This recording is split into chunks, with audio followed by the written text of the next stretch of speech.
আসসালামু আলাইকুম দর্শক বন্ধুরা, সবাই কেমন আছেন? আশা করি সবাই ভালো আছেন। আমি আলহামদুলিল্লাহ খুব ভালো আছি।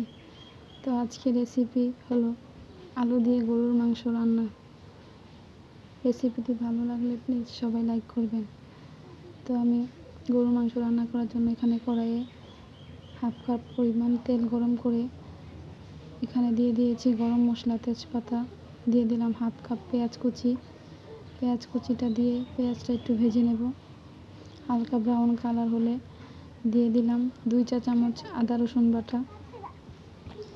আদা রসুনটা একটু তেলের মধ্যে ভেজে এখন আমি দিয়ে দেব গুঁড়া মশলা, হলুদের গুঁড়া, মরিচের গুঁড়া এবং ধনিয়ার গুঁড়া। মশলাটা দিয়ে আমি তেলের মধ্যে একটু নাড়াচাড়া করে অল্প পরিমাণ পানি দিয়ে কষিয়ে নেব।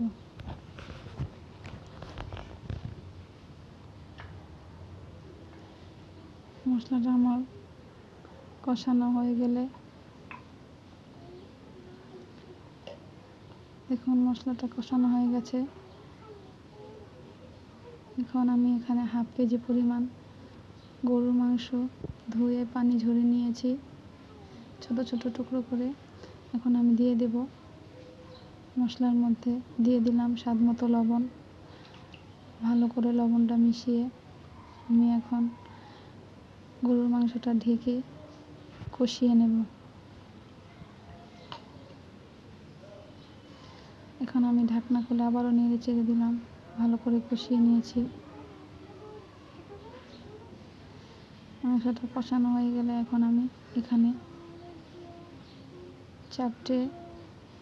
চারটা আলু কেটে ধুয়ে রেখেছি, দিয়ে দিলাম।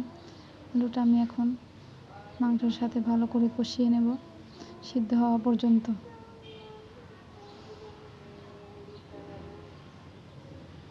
আবারও চলে আসলাম, আলুটা আমার কষানো হয়ে গেছে, প্রায় সিদ্ধও হয়ে গেছে। এখন আমি এখানে দিয়ে দেব পরিমাণ মতো গরম পানি, ঝোলের পরিমাণ জন্য। গরম পানিটা দিয়ে আমি কিছুক্ষণ রান্না করে নেব ঢেকে।